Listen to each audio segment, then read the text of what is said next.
Dans cette vidéo, c'est la fin de la page numéro 3 du cours sur compléter un tableau de proportionnalité.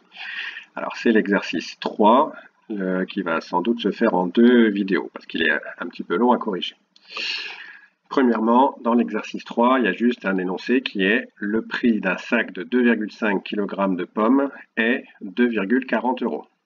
Donc encore une fois, c'est un énoncé où on voit qu'il y a deux grandeurs dans cet énoncé. Il y a d'abord 2,5 kg, ça c'est la masse de pommes, et il y a 2,40 €, ça c'est le prix. Et donc encore une fois, on va tracer un tableau à 2 lignes. Première ligne, la masse en kilogrammes, et deuxième ligne, le prix en euros. Le prix est en fonction de la masse. La première chose qu'on fait quand on achète des fruits, c'est qu'on regarde la masse, on pèse les fruits. Puis après, on se demande quel est le prix qu'on va payer. Ce tableau est un tableau de proportionnalité. Donc, première étape, dans ce tableau, on écrit la donnée de l'exercice. 2,5 kg de pommes coûte 2,40 €. On est dans un tableau de proportionnalité, on connaît une colonne complète. Donc, qu'est-ce qu'on peut calculer? Le coefficient de proportionnalité. Toujours pareil. On va donc calculer le coefficient du tableau. Pour calculer le coefficient du tableau, on cherche par combien, le nombre dans la bulle verte là, par combien on multiplie 2,5 pour obtenir 2,40. Par définition, le nombre qu'on multiplie par 2,5 pour obtenir 2,40, c'est le quotient de 2,40 par 2,5. Je répète encore une fois la phrase. Le nombre qu'on multiplie par 2,5 pour obtenir 2,40 est le quotient de 2,40 par 2,5. Donc il faut qu'on calcule cette division. Alors le truc, c'est que pour faire cette division, le problème, c'est que c'est une division par un nombre qui n'est pas entier, un nombre à virgule. Et pour l'instant, on n'a pas trop appris à faire ça. Sauf que justement, cet exercice, c'est l'occasion pour apprendre à effectuer une division où le diviseur, donc le nombre qui est ici, c'est-à-dire ce qui correspond au dénominateur dans le quotient, n'est pas entier. Eh bien, ça utilise toujours la même propriété des quotients. Un quotient ne change pas quand on multiplie son numérateur et son dénominateur par un même nombre différent de zéros. Et on retrouve ici un exercice qu'on a déjà vu dans la première feuille de cours de ce chapitre. Pour que cette virgule au dénominateur entre guillemets disparaisse, eh bien en fait on va la décaler vers la droite de 1 rang. Pour décaler la virgule de 1 rang vers la droite, on multiplie par 10. Mais si on multiplie par 10 en bas, il faut multiplier par 10 en haut. Donc, voilà ce qu'on va faire. On multiplie par 10 en haut et en bas. Puis, on fait nos calculs. Ça donne 2,5 fois 10, 25. 2,40 fois 10, 24,0, c'est-à-dire tout simplement 24. Et donc, on s'est ramené à une division que l'on sait faire, parce que là, les deux nombres, carrément, sont entiers. Ce qui est important, c'est que le dénominateur, le diviseur, là, soit entier. Donc, maintenant, on va poser la division. Alors, qu'est-ce qu'on a fait? On pose 2,40 divisé par 2,5. Eh bien, pour faire ça, la première étape, c'est de multiplier par 10 ici, pour que la virgule se décale d'un rang vers la droite. Donc, la virgule se décale d'un rang vers la droite. Mais si on multiplie par 10 ici, pour que ce soit la même division, il faut bien multiplier par 10 ici aussi. Donc la virgule qui est là, on la décale d'un rang vers la droite. Donc on retrouve bien qu'on va diviser 24,0 par 25. Et donc c'est parti. On commence par, alors on ne prend surtout pas 240, on va jusqu'au chiffre des unités au maximum. Donc on dit dans 24, combien de fois 25?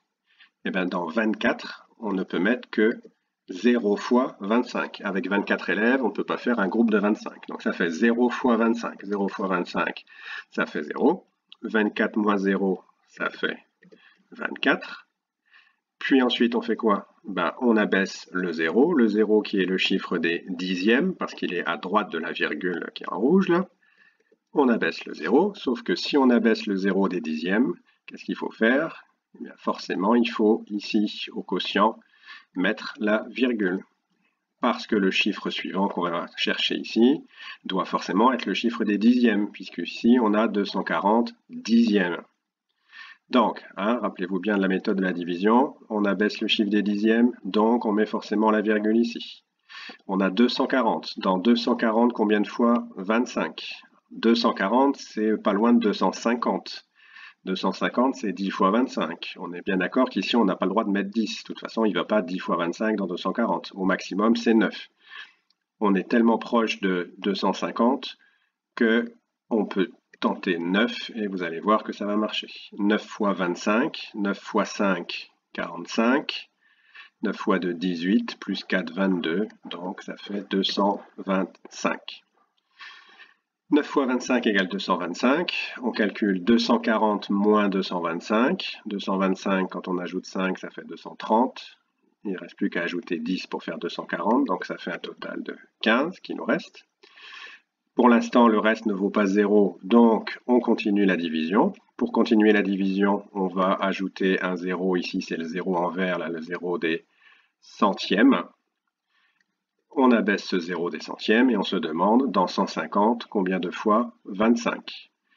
Alors 150, c'est un multiple de 25. Il faut connaître les multiples de 25 quasiment par cœur. On a déjà vu plein de fois le 4 fois 25 égale 100.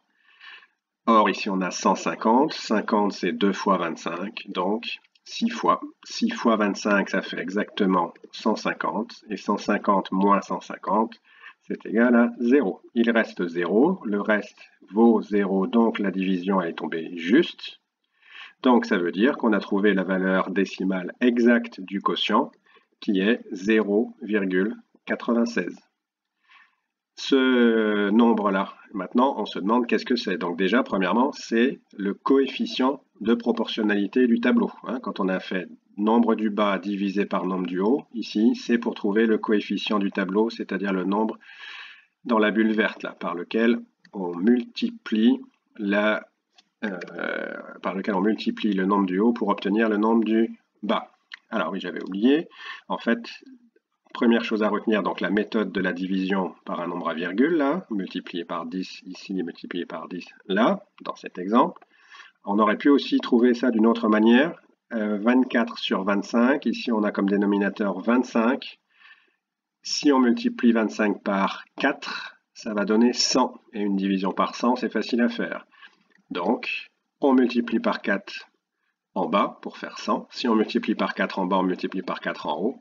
Il ne reste plus qu'à calculer 24 fois 4. 20 fois 4, ça fait 80. 4 fois 4, 16. 80 plus 16, ça fait 96.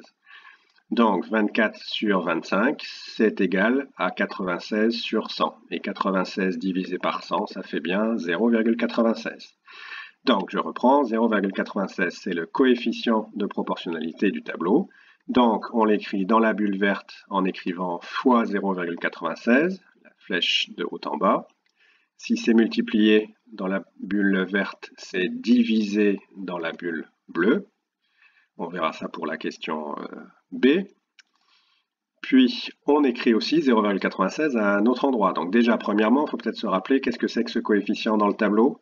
Eh bien, on a divisé un prix en euros par une masse en kilogrammes. On a divisé des euros par des kilogrammes. Donc, ça doit tout de suite vous rappeler qu'on a calculé le prix au kilogramme de ces pommes.